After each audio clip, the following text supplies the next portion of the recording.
Squeegee Ink podcast, episode 22, with Annette from Annette Co.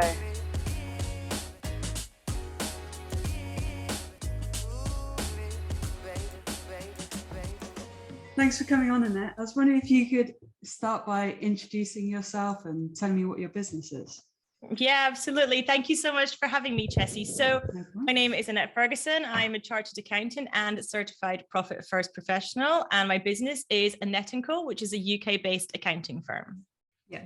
So I started learning about Profit First, and then basically it went over my head a little bit because the book is simply laid out, but there are some steps in there that if you're someone like me who initially really shunned all the money side of the business, I just couldn't get my head around it.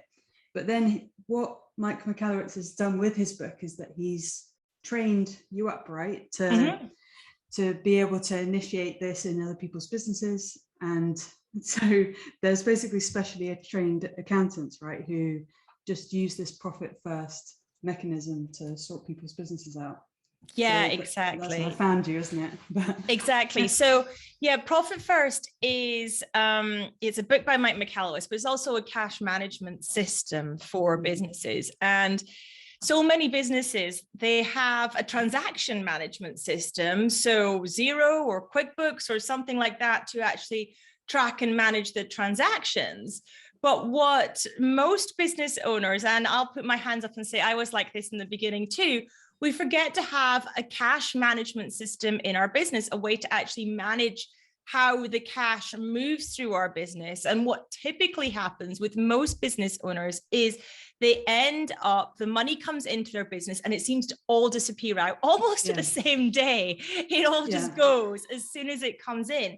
And that's where Profit First comes in. So I discovered Profit First nearly 8 years ago now. And I was in the same position as many people are when they come to me, that all the money was coming in and it was disappearing out. And I discovered Profit First as a method to counteract that, basically. And like you say, the book, although the concepts themselves are in fact very simple, the basic concept is very, very similar to what people might have seen in personal finances. Dave Ramsey speaks about the envelope method, or to go even further back, you might have seen your granny do this, where, you know, your granddad comes home from work with his physical paycheck in his hand, his actual cash that he's got from his job, and she puts some in the rent tin and some in the utilities tin, and she separates it out. That's basically what Profit First does for business. So although the concept itself is relatively straightforward,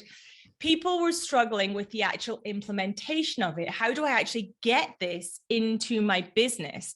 And that is where Profit First professionals came in. That there's a group of us actually throughout the world who are certified to help and support business owners implement the teachings and the concepts of Profit First into their business.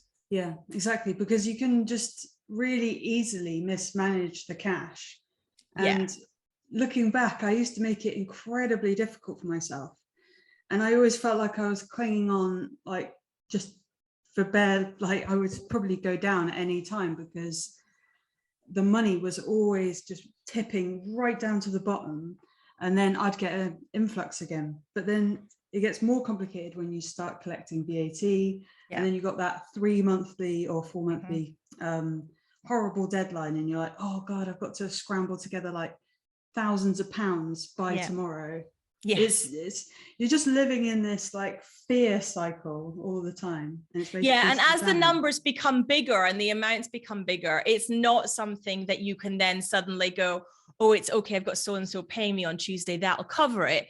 Because actually you've got lots of other things to cover as your business grows and grows as well. And not only, as you said, you have your VAT every quarter, you then start having your annual taxes to pay, which in the beginning you may not have, because you might have, you know, losses or whatever to start with, but you start getting tax bills that, again, you have thousands and thousands of pounds to pay. And if you don't have a mechanism for managing that cash and saving that and setting it aside, then typically what happens is there's a panic come tax time or VAT time. It also, the big thing for me as well with Profit First is it makes sure that business owners are actually being paid for the time, energy, blood, sweat, and tears, sometimes literally, that they're putting into their business. Because what we find a lot of the time is, you know, most of us as business owners, we love our businesses and we work hard on our business, yet often, if we look at the pure finances, we would be better off getting a job. We would have less stress. We'd probably have more money. We'd probably have more free time if you looked at it from a logical perspective. But the purpose of having a business for most people is that the eventual upside is typically higher with running a business, the free time, the money, all of it. But what happens is people get stuck in this system where they are running their business without robust cash management. And it means that actually they just get stuck in this hole where they are paying themselves less, they're working harder, and they're not actually being able to reap the benefits of running a business as well. Yeah, it's I can't thank you enough on behalf of me and for getting us out of that hole. But the hardest bit about it was the first few weeks when we were working with you, because that's when I had to face it. Because it's not like we were in we weren't profitable. We were making money. We had like positive. Yeah, you have clients. There's money coming in. There's money going out. Yeah. So on the face of it, someone else saying, "Oh, look, you made like how many thousand this week? What are you complaining about?" And it was just the constant like maths and juggling. But what you made us do is look at. I know you call them money leaks. Yeah. So that was like, that was quite like, oh, it was quite embarrassing. It's scary. Yes, it is. It's scary. It's embarrassing. Lots of people are embarrassed by it. Lots of people feel that they're, you know, they feel senses of failure as a result. They feel shame as a result of kind of what's gone on, basically kind of behind the curtain in their business. But ultimately, none of us know, you know, we don't know what we don't know. And so, you know, we're doing what we think is the right thing. And that's okay. There's no shame in that. There's nothing to be embarrassed about with that. But finding and eliminating money leaks is one of the biggest things that will move your business into profit when you implement Profit First. And for those of you that don't know, a money leak, it is something that's a kind of term that I've come up with. And I define a money leak as anything that is either not delivering you a positive return in your business, or is not 100% necessary to have in your business. I don't mean nice to have. I don't mean 80% necessary. I mean 100% necessary. So if you go through your costs and you identify anything that is not 100% necessary and or is not delivering you a positive return, the question is, what is the purpose of that spend? And in most instances, it is a money leak. Now, I'm not saying that people can't have nice to haves in their business, but what we need to be really clear on is the nice to haves, they take away money from our own pocket. And if we're okay with that, then that's okay. But we need to understand that there is a pure link there, because ultimately, all the finances in your business, it's a puzzle. The money comes in and you have to split it up and piece it together to match up. And money has to go to tax, and for most people has to go to VAT. And you need some take home. So the rest is left for your business to operate on. And if you have some nice to haves in there, something else has to give. And let's face it, it can't be VAT and it can't be tax. So the only other place it can be is your own take home, which is made up of your owner's pay and your profit in your business. Yeah. And I think that is really, because there's really easy to do is to like go, oh, okay, oh, I need like, I need this subscription because I think in the future that will be really good. That's going to make my life easier. And then you don't use the subscription. Yes, And exactly. then or you sign up for a trial and you never ever cancel it. It starts auto billing you. Yeah. And then you just see it come through on your bank statement every so often on your app, and you're like, oh, it's only £7. But then when we did that thing with you, where we basically print out all the bank statements for the last 3 months, I think you do. And then you go in and you highlight everything that's necessary. And then everything that isn't, you're like, oh shit. Yes, exactly. But, and most people find that there's stuff on there that they've never looked at, memberships that they've been members of for 6 months that they've not logged into once, for example. And so, you know, getting really clear that those things are taking away from you and your family starts to get you to understand what the cost is, what the true cost is of those costs. That's something, again, that my own personal experience, because I started as a sole trader, and my personal bank account and my business bank account were very fluid with each other. Let's just say that.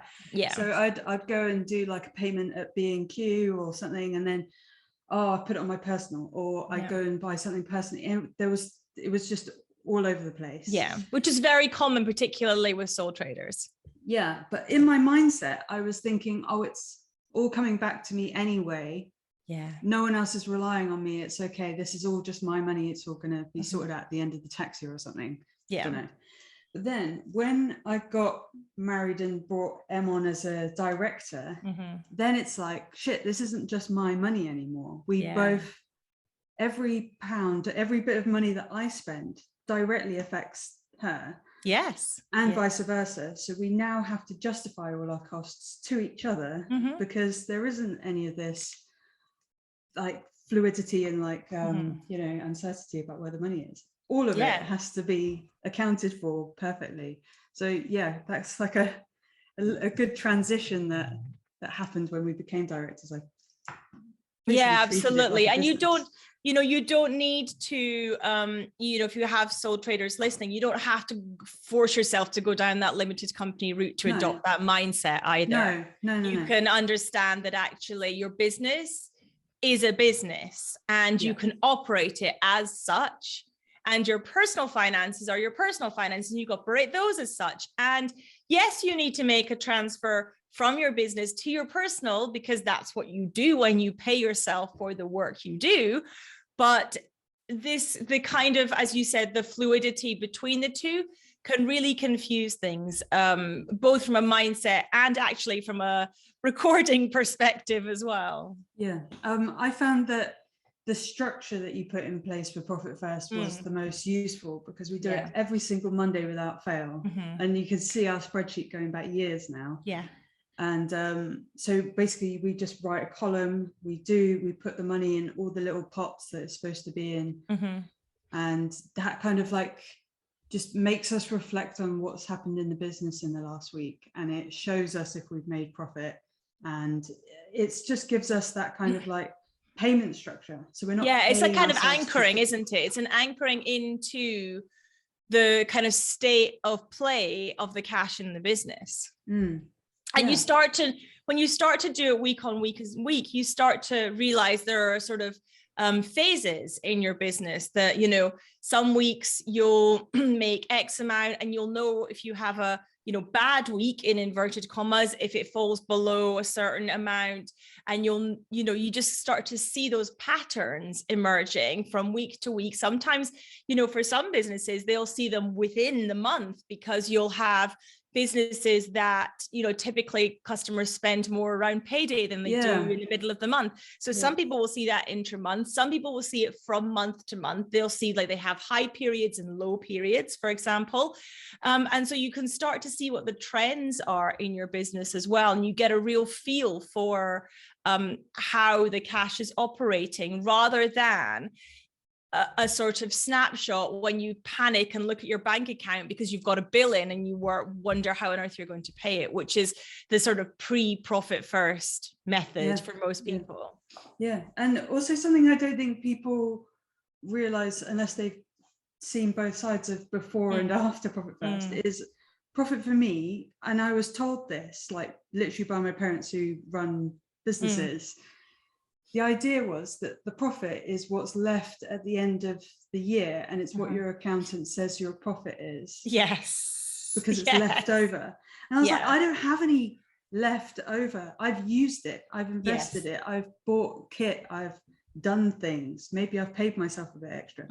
But with this, your profit is literally in its own little bank account. It is.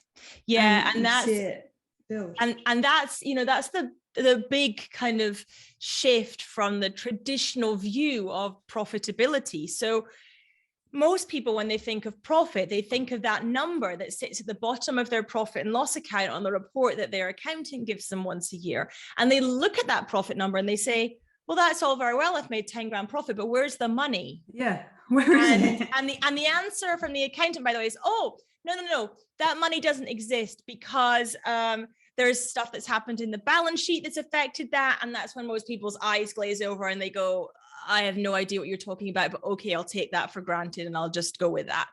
Yeah. Whereas with Profit First, what we do is we actually set aside physical cash every week into a bank account called Profit. Yeah. So you are actually seeing actual physical cash profit.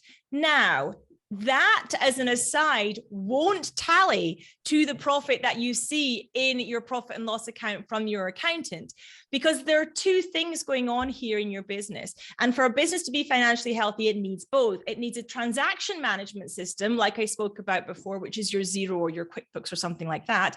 And it needs a cash management system. And unless you have both existing in your business won't be financially healthy. And yes, the numbers are the same, but they're dealt with differently under both systems. But both systems are required. And under Profit First as your cash management system, you'll see physical cash profit. So the question won't be, well, where is that profit money? Because you'll have it in a bank account ready to distribute out to yourself. Yeah, it's not just a number that HMRC exactly tells you that you earn above your, I know. But there's other things that happen when you start to look at the money in the business, because you see like, okay, there's a difference between earning a lot of generating a lot of money and generating profit, because I can do a lot of work on low margin jobs. Like I can do someone comes to the door, they just want one t-shirt, it takes me 2 hours and I get 15 quid. And it's like, what am I doing? But I wasn't addressing that because I wasn't seeing the bigger picture. I was just reacting. Yes. Whereas this, because you have the cash panic, because the cash panic is there. When you don't have Profit First, you have that cash panic. So every client that comes in, you go, oh, yes, I'll work with you. I need to work with you because I need that cash, because I know I've got a bill in 3 days. I don't know how I'm going to pay that. I lived there for years. Yeah. And most businesses do. In fact, most businesses live there for their entirety. Yeah. And that's the only thing. Like I still get them every single day, and they're like my little temptation people. Like I'm not actually tempted anymore. I used to be, but yeah, I could easily like make 500 quid today by doing that job for the guy around the corner who wants some shirts done for his cafe. But that's going to distract us from our long-term plan of doing other things in our business. So it's hard. I think it's like, just thinking to the future and getting the bigger reward instead of just taking all the little pieces that you're not going to sustain the business anyway. I love how it pushes you into all these better like habits. It does. And that's, that seems like a big claim for a cash management system, but it absolutely does. It gets you to think bigger about your business, and it gets you to think more strategically about your business, because you know what's going to impact the amount that drops into that profit account. Yeah. So I find it funny that, well, not funny because you're educated as an accountant, not you weren't educated in Profit First. But do you think all accountants should have a Profit First section on the end of their on their course or something? Oh, that's an interesting question. Now, from a competition perspective, I'm going to say no. No one else should have it. However, from a supporting business perspective, I think that it's a no-brainer for people to use this method. So they can opt in or out, but they need to know about it. Yes, yeah, exactly. Because and some accountants will advise clients to set aside money for tax, for example, but it's usually not as kind of structured as Profit First is. It's not usually, set aside this percentage in this frequency. It's like, oh, just remember that you've got to put some money aside for your tax. And then you don't. You should probably put that in a separate account. And that's typically the extent of the advice on it. But I think nowadays that, in all honesty, in many ways, accountants are doing their clients a disservice if they're not looking at and helping support their clients' businesses more in the round than just the transaction management side of things. Because we do have the skill set in terms of analytical thinking and logic and all that to be able to support clients at a much higher level than many firms are doing when they just look at the transaction management. Yeah, because I have had accountants before you. Sorry, Annette. I have. Of course, I know. It's like going to a new barber, Annette. Like, you can't cheat on your barber, but there were barbers before. So when I used to go to my old accountant, it never really. So it was always like once a year, and they would want me to like come with loads of all my accounts. So I'd just print them out and stuff. And then it would be like 3 or 4 hours of him looking at the stuff and then talking about like, how many miles have you done on your car? And I'm like, I don't know. That sounds painful for everyone involved, quite frankly. It was painful. And it was like a stressful few hours where I felt like I was being tripped up, and I don't know. I haven't been doing my QuickBooks bookkeeping. I just kind of pushed them all over the place to get rid of all the transactions. Yes, the unreconciled stuff. Honestly, I just had to all of them, just push them into the, I was horrible at it.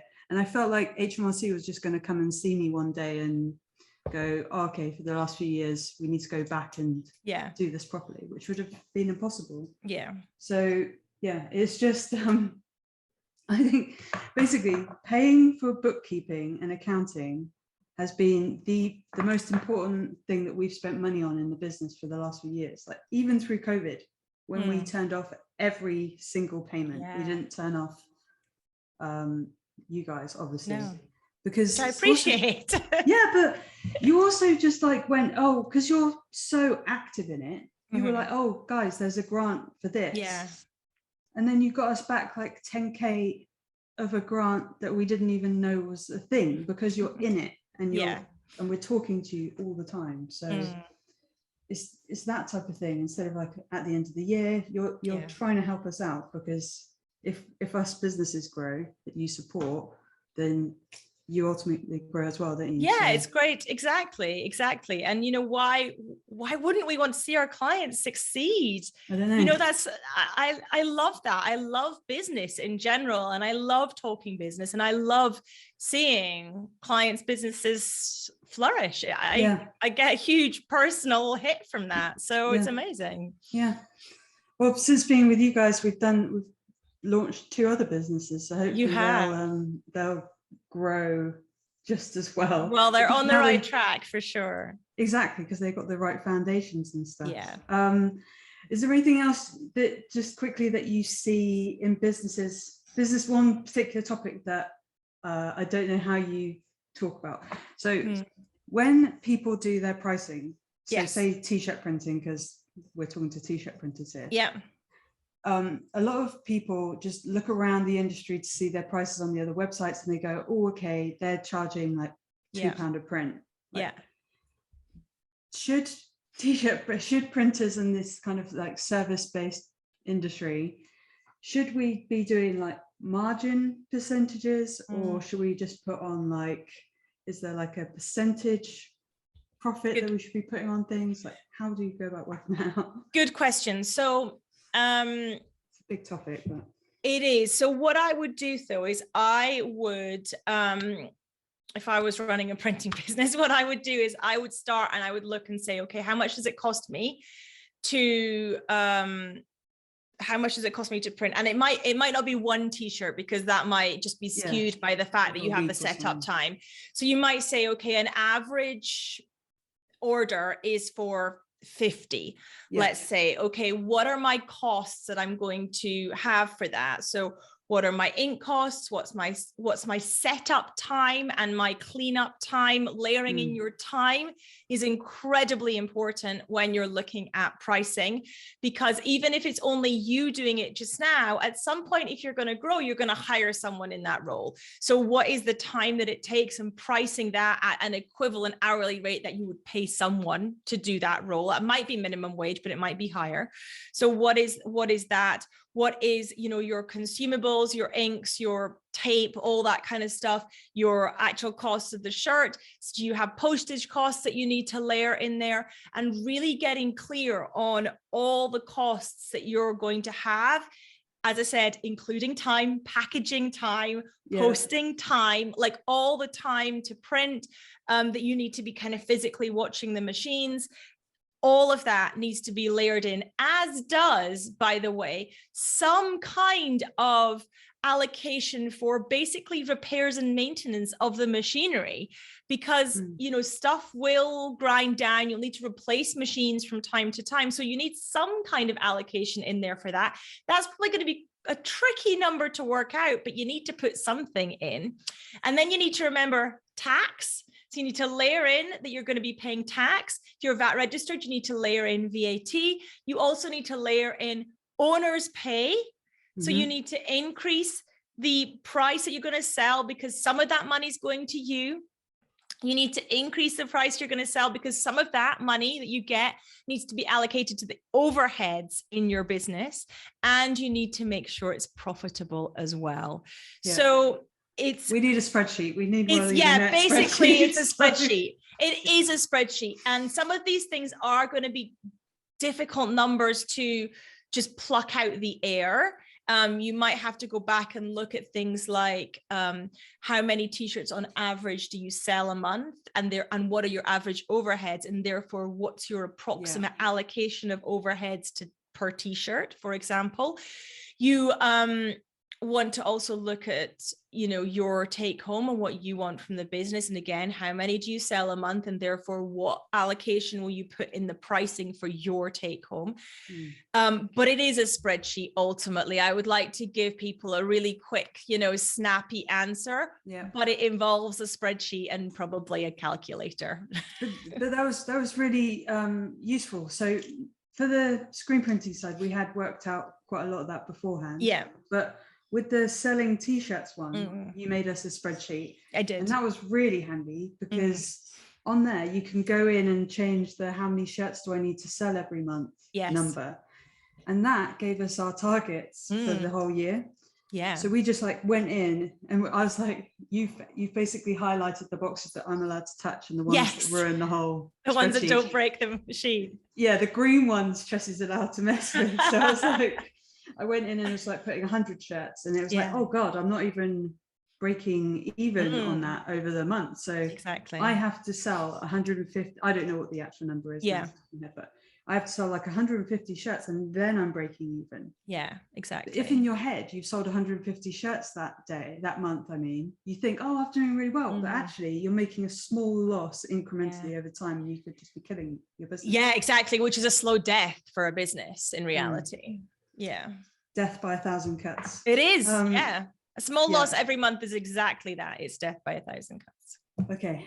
So I'm gonna put in the description a link to how people can first make that call with you, because you don't just you always have these first calls to see we do. Yeah, exactly. So if somebody is looking to work with us, then you just need to fill in the details on that link that Chessie will put in, and then then you can book a time to speak with us, and then we can have a chat about how we can support you.